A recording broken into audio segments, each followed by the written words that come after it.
Bonjour, 21 juin 2017, partant de canicule, donc si ma tête est bien rouge, c'est à cause de ça.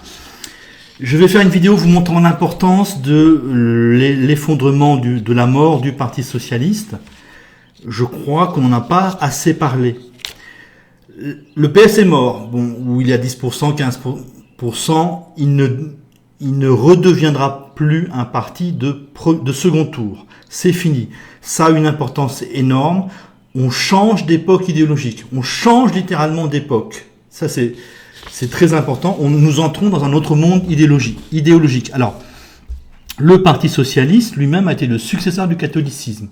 Vers 1965, le catholicisme a commencé à s'effondrer. Et il a, les enfants donc des catholiques, les enfants déchristianisés des catholiques, sont en quelque sorte passés au Parti Socialiste, ont renforcé le Parti Socialiste de l'époque, puis en ont pris la tête, l'ont dominé, et nous ont donné la politique que nous connaissons donc depuis 1983, l'arrimage à l'Allemagne, la finance, l'adoration de l'immigré, le multiculturalisme et aujourd'hui même l'islamo-philie. Ça, c'est fini. C'est fini, c'est le début de la fin. Ça s'effondre. Et la question, donc concrètement, historiquement, ou géographiquement, c'est ces régions-là, donc les régions girondines. Le Parti Socialiste, c'est l'expression politique, ou c'était l'expression politique dominante des régions girondines, donc des régions qui ont refusé, alors je ne sais pas si on peut dire la Révolution française en 1791, ou la constitution civile du clergé en 1791. Donc en gros, le Parti Socialiste devait être fort dans cet espace de foncé, en Bretagne également, Alsace, en gros moitié sud, moins bordure méditerranéenne, et il pouvait être fort dans le Nord-Pas-de-Calais. Il devait y être fort. Donc il correspondait à une mentalité, la mentalité girondine, la mentalité des régions qui ont refusé la Révolution française, et ça s'effondre. Donc en gros, ces régions-là n'ont plus de discours idéologiques, sont perdus, sont paumés en quelque sorte. C'est ça que signifie l'effondrement du Parti Socialiste. Les gens autour de Lyon, Toulouse, Bordeaux, Rennes, Strasbourg et peut-être Lille ne savent plus, ou les classes moyennes, ne savent plus où ils vivent, ne savent plus où ils en sont. Ils sont totalement perdus, ils se perdront dans le conformisme le plus absolu et l'amour de l'argent. Donc ça, le PS s'effondre, son projet de société s'effondre, donc on remplace le catholicisme par l'Allemagne, la finance, tout ce que je vous ai dit tout à l'heure. Et Macron, en fait, est l'héritier de l'effondrement de ce projet européen. La fin du PS signifie en fait la fin du rêve européen, de ce rêve-là. Macron, donc ce sera l'argent, et l'argent mécaniquement en fait va se mener à la décomposition de ce camp-là, comme on le voit avec la droite qui n'arrive pas à se redresser, qui se décompose de plus en plus visiblement, qui n'a plus rien à dire. C'est la même chose maintenant pour le Parti Socialiste. La droite était restée la droite en titre. Le Parti Socialiste devient En Marche, devient Macron.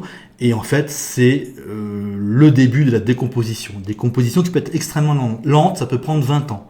On peut les avoir sur le dos pendant 20 ans. Mais c'est fini. Hein. C'est le début de la fin du voyage pour pour ceux qui ont gagné en 1981.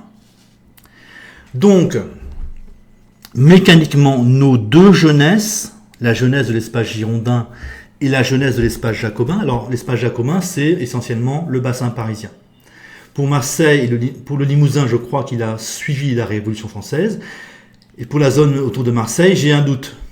Je pense que Marseille a plutôt suivi la Révolution française.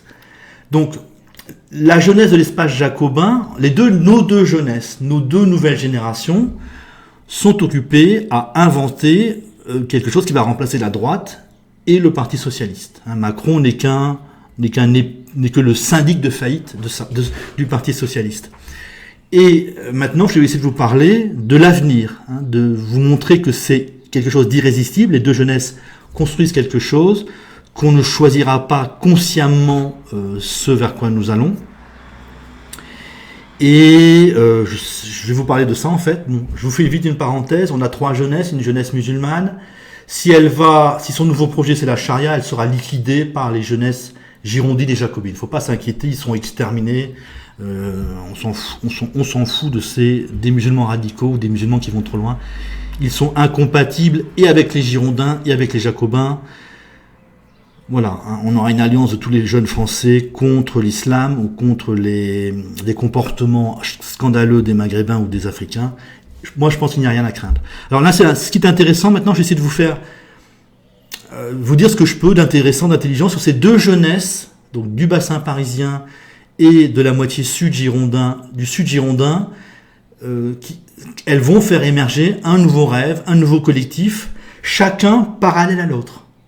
Il n'y aura pas de fusion française, il n'y aura pas d'unité française pour l'avenir. Les jeunes les jeunes Français auront 2 discours différents. Alors pour la jeunesse jacobine, la jeunesse donc du bassin parisien, c'est déjà fait, c'est le passage du Parti communiste au Front National. Avant, c'était le Parti communiste. Dans le bassin parisien, le Parti communiste était relativement fort, il s'est décomposé. Ça a été cette décomposition, il y a eu un vide apparemment pendant un certain temps, et maintenant, notre jeunesse de l'espace jacobin, du bassin parisien, vote beaucoup pour le Front National.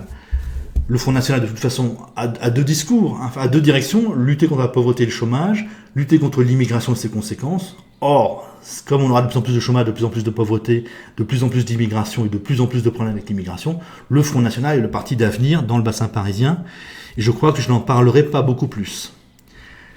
Donc pour le bassin parisien, pour les jacobins, le renouveau est déjà fait, c'est le Front National amélioré ou améliorable. Si ce n'est pas le Front National, ça sera du Dupont-Aignan. Dupont-Aignan devait être Premier ministre de Marine Le Pen. C'est pas grave, c'est la patrie, le projet est déjà là, c'est la patrie, le plein emploi, le contrôle de l'immigration et le contrôle de l'islam, de la délinquance. Je pense que Dupont-Aignan, c'est à peu près la même chose. Et s'il y a des assoliniens qui me lisent, eh bien Asselineau ne parlant pas tellement de l'immigration, il me semble, ne parlant pas tellement de l'islam, eh bien a une faiblesse énorme.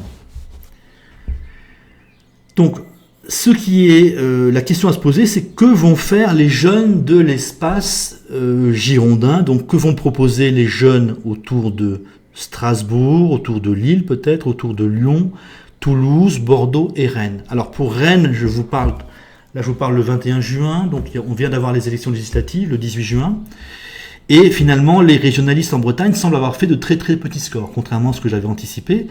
Donc les Bretons vont rester français encore assez longtemps au minimum, et vont participer à la vie politique française, à la vie idéologique française. Donc on doit en tenir compte. Alors que vont nous proposer tous ces jeunes, donc autour des grandes villes dont je vous ai parlé? On a, pour le moment, ce que je connais, c'est France Insoumise, les écologistes et les identitaires. Si vous regardez, alors, il y aura toujours Paris qui aura un comportement un peu étonnant.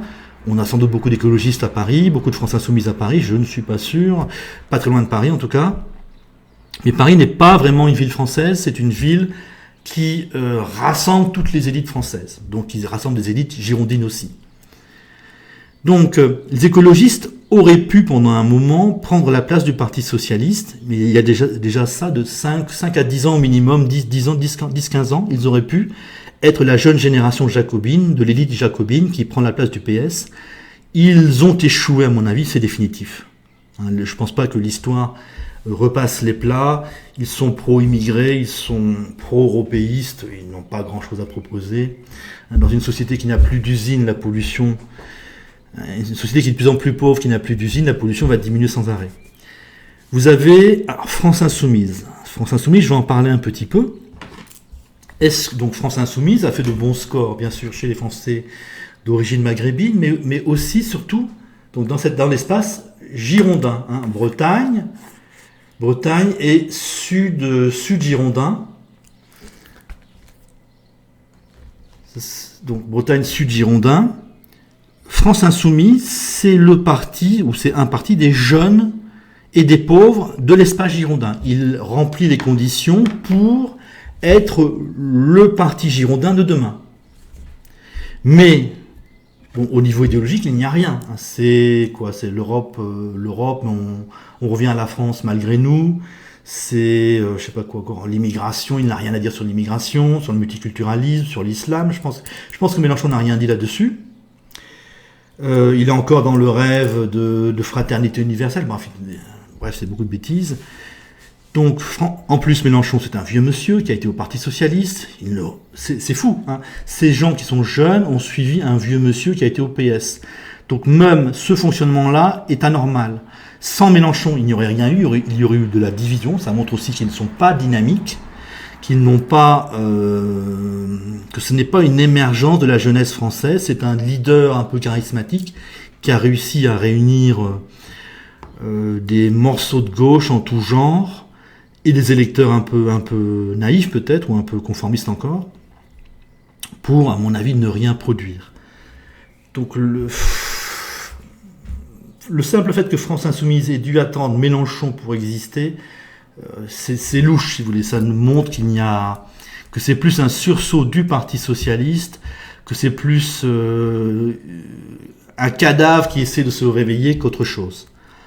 Une remarque, vous avez donc Macron, individu qui est allé tout seul, Mélenchon, individu qui est allé tout seul, qui a tiré tout le monde vers le haut, alors que les Girondins sont capables de s'unir, les identitaires s'organisent tout seuls, les écologistes se sont organisés tout seuls. Les centristes généralement n'ont pas de leader charismatique. Là, le fait que les électeurs girondins ont donné Macron, ou ont suivi Macron, ont suivi Mélenchon, Macron et Mélenchon, c'est les deux grands candidats de l'espace girondin. Donc ça confirme en fait la décomposition de l'espace girondin. Les Girondins n'ont rien à proposer aujourd'hui, et en quelque sorte ils se sont réfugiés les conformistes se sont réfugiés chez Mélenchon ou chez Macron. Les identitaires, vous voyez bien, donc je passe aux identitaires. Les identitaires, eux, n'ont pas percé, ne sont pas encore assez forts, mais émergent par eux-mêmes, tout seuls. Et ça veut dire que c'est un mouvement d'avenir en tout cas, bien organisé, ils savent ce qu'ils veulent. Contrairement donc à Mélenchon, contrairement à Macron, il n'y a pas de leader charismatique identitaire qui est un peu connu. C'est des groupes de jeunes qui émergent un petit peu partout dans l'espace girondin, et peut-être à Paris. Donc, comme force d'avenir pour les Girondins, je vous avais proposé écologistes, France Insoumise et identitaires. Et bien évidemment, comme les identitaires parlent de l'immigration, ils sont jeunes, ils émergent d'eux-mêmes, ils sont probablement l'avenir électoral, idéologique d'abord, et électoral dans l'espace girondin. C'est normal aujourd'hui de refuser l'immigration, de refuser le multiculturalisme, de refuser l'islam. C'est banal en quelque sorte, c'est une évidence. Seuls les cons sont favorables à l'immigration, au multiculturalisme et à l'islam. Bon, les cons sont très nombreux. Donc, normalement, et puis les identitaires ont probablement aussi, c'est des jeunes, je vous ai dit, ils ont des convictions, ils ont de l'énergie, c'est comme des signes très intéressants indiquant qu'ils sont dynamiques, qu'ils portent l'avenir, d'autant. Leur dynamisme plus les problèmes d'immigration les portent mécaniquement à un haut niveau électoral. Ce qui serait intéressant, donc écologistes, ils ont raté le coche, France Insoumise, c'est un vieil emballage dépassé, qui a eu besoin en plus d'un vieux leader dépassé lui aussi. Ce qui serait intéressant maintenant, en fait, c'est de chercher les petits groupes, les petites forces politiques dynamiques et jeunes dans l'espace girondin. Chez les Jacobins, c'est probablement le Front National, c'est parti. Chez les Girondins, c'est probablement les identitaires qui seront la grande force politique de demain. Mais si vous avez du temps à perdre, si vous avez envie de jouer un petit peu, si vous vous intéressez aux choses, peut-être que ce serait bien d'aller voir s'il y a d'autres groupes, d'autres forces émergentes, d'autres petits groupes politiques. Alors, on a des royalistes, mais les royalistes, c'est une force politique petite, peut-être dynamique, mais du passé. L'Action française, c'est fini. Elle n'arrivera pas au pouvoir. Elle peut s'allier aux identitaires demain, mais l'Action française n'arrivera pas au pouvoir. Donc, par intérêt, par jeu, si ça vous intéresse, vous pouvez essayer de repérer des forces politiques jeunes dans l'espace girondin. Si vous dites catholique, non, c'est fini, le catholicisme, c'est terminé, ça ne sert à rien. Vous pouvez très bien militer chez les catholiques, bien sûr, chez les royalistes, mais ce sont des forces du passé, qui ne réémergeront pas. Voilà, alors j'espère avoir été clair, comme je dis souvent. Donc la fin du Parti Socialiste, c'est un bouleversement, c'est un monde qui s'effondre. Donc c'est eux ici qui n'ont plus rien à dire. Breton plus ces gens-là, de cette couleur-là, n'ont plus rien à dire. C'est ça que ça veut dire. Or, les gens du bassin parisien n'ont plus rien à dire depuis longtemps également. Donc on est en ce moment, en 2017, dans une période de vide. Le Front National monte tout doucement, la droite meurt un peu à la fois, et cette fois-ci, c'est la gauche donc la gauche c'est les Girondins, la gauche qui meurt, qui a entamé sa mort, et Macron ne représente que la décomposition dans l'argent, dans la corruption et dans la bêtise. Voilà, c'est une époque historique. C'est 40 ans de France, je crois, 1983-2017. On passe maintenant à autre chose. Ça peut durer assez longtemps, mais dans 20 ans, il y aura autre chose. Et c'est mécanique, hein, vous n'y pouvez rien. Donc je dis aux Français de couleur, rejoignez l'un des deux camps, les identitaires ou les Jacobins ou le Front National. Parce que si vous allez chez les musulmans, vous serez liquidés. Gentiment ou pas gentiment, mais vous serez liquidés. Ça n'est pas la peine. Je vais vous expliquer ça autrement. Les Jacobins et les Girondins se sont fait la guerre très souvent. Ils ne s'aiment pas. On est en conflit. Vous voyez bien que la gauche vomit la France. C'est un parti girondin. Mais les deux camps aujourd'hui sont assez proches, ont des ressemblances. Ils ne se marient pas entre cousins, les femmes ne sont pas méprisées, ils ne croient plus en Dieu, ils ne pratiquent pas la polygamie. Alors si vous allez répondre, oui, vous avez des maîtresses, ce n'est pas la même chose. Tandis que l'islam produit le mépris des femmes, la croyance en Dieu obligatoire, qu'est-ce qu'il y a d'autre encore, je ne sais pas, rien que ça, le mépris des femmes, la croyance en Dieu obligatoire, la haine des athées, ça fait 3 grandes différences qui va amener donc les Jacobins et les Girondins à s'unir contre l'islam. L'islam n'a pas d'avenir en France. Quand je dis l'islam, c'est les gens qui méprisent les femmes, qui méprisent les athées, qui méprisent les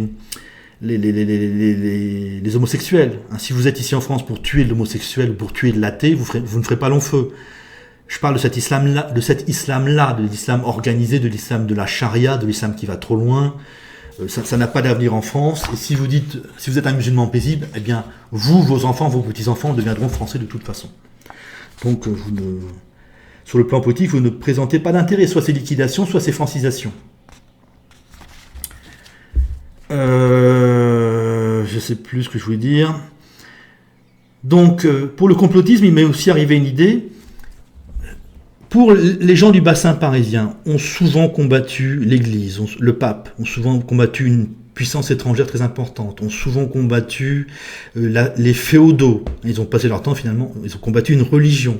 Donc des luttes idéologiques, des luttes secrètes, des luttes terribles. Et finalement des luttes, le pape devait lutter contre le roi de France avec des agents français, avec des Français qui se battaient du côté du pape. On a finalement subi, on pourrait dire, du complotisme sans arrêt. On a eu sans arrêt des agents en tout genre. Les Anglais, lors de la guerre de 100 ans, avaient des alliés français, avaient négocié avec les Français, ont failli réussir. On a finalement assez souvent subi, ou les gens du bassin parisien ont assez souvent subi le complotisme, une forme de complotisme. Et peut-être que ce discours complotiste est un comportement historique et non pas un comportement de facilité comme j'avais tendance à le penser et qui m'inquiétait. Donc peut-être que ce discours complotiste, on va devoir de toute façon se battre contre l'islam, les communautaristes, les européistes, les Américains, les Allemands, le Maghreb peut-être, les vieux. On aura une nouvelle force, on n'aura plus les catholiques contre-révolutionnaires, on aura les vieux par exemple. Donc peut-être que c'est dans le sens de notre histoire, que la théorie complotiste est dans le sens de notre histoire, ou dans l'histoire des gens du bassin parisien. Voilà, la fin du Parti socialiste ouvre à un autre monde chez les Girondins. Voilà, c'est vraiment très important. J'avais pensé que c'était important, mais finalement, c'est vraiment une nouvelle configuration politique, idéologique qui émerge. C'est vraiment très important. Donc, si vous êtes un identitaire, si vous êtes un Front National, ne vous inquiétez pas, l'histoire est dans votre sens. Là, en ce moment, je vous fais la vidéo. Le 21 juin, l'équipe Macron déjà n'enthousiasme pas du tout, ça râle déjà pas mal, il y a déjà eu des manifestations assez violentes, 4 ministres ont dû démissionner ou sont en voie de démission. Macron, c'est la dégénérescence des Girondins. en fait. Macron, c'est comme la droite c'est la dégénérescence des Jacobins, c'est les vieux, c'est les aisés, et même si ça dure longtemps, le remplacement est irrésistible.